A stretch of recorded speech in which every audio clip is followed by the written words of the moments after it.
اعوذ باللہ من الشیطان الرجیم، بسم اللہ الرحمن الرحیم۔ محترم ناظرین، السلام علیکم ورحمۃ اللہ وبرکاتہ۔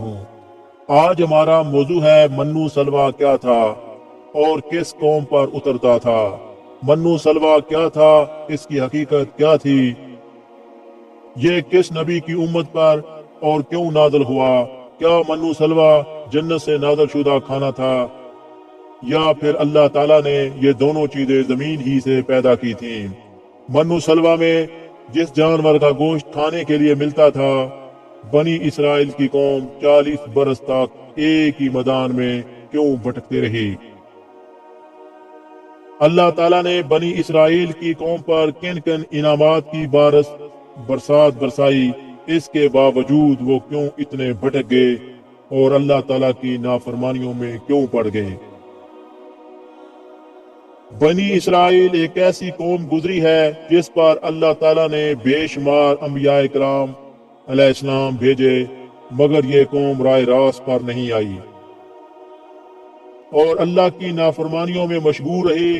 اللہ تعالیٰ نے بنی اسرائیل پر بے شمار انعامات کی برسات بھی برسائی۔ محترم ناظرین، قرآن مجید سورۃ بقرہ کی ایک آیت میں ارشاد باری تعالیٰ ہے، اور ہم نے تم پر بادل کا سایہ کیا اور تم پر منو سلوہ اتارا، اور کہہ دو کہ ہماری دی ہوئی پکیزہ چیزیں کھاؤ۔ اور انہوں نے ہم پر ظلم نہیں کیا، البتہ وہ خود اپنی جانوں پر ظلم کرتے تھے۔ جب فرعون دریائے نیل میں غرق ہو گیا تو اللہ تعالیٰ نے بنی اسرائیل کو حکم فرمایا، قوم عمالقہ سے جنگ کر کے ملک شام کو آزاد کرواؤ، چونکہ یہ قوم نہایت ہی ظالم اور جنگ کی مہر تھی۔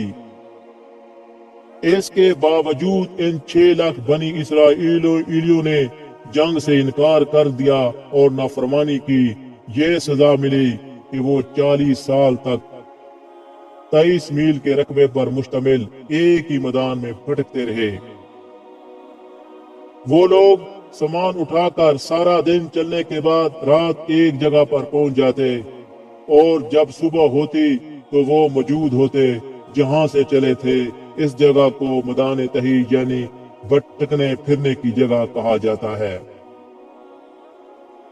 اللہ کے پیغمبر حضرت موسیٰ علیہ السلام بھی اسی میدان میں تشریف فرما تھے۔ میدان تہیہ میں ہونے والی عطائیں حضرت موسیٰ علیہ السلام کی دعا سے بنی اسرائیل پر اللہ تعالیٰ نے اس میدان میں بے شمار انعامات عطا اور نازل فرمائے۔ بنی اسرائیل کے کھانے کے لیے ہفتے کے دن آلسا روزانہ آسمان سے 2 کھانے اترتے، جنہیں منو سلوہ کہا گیا۔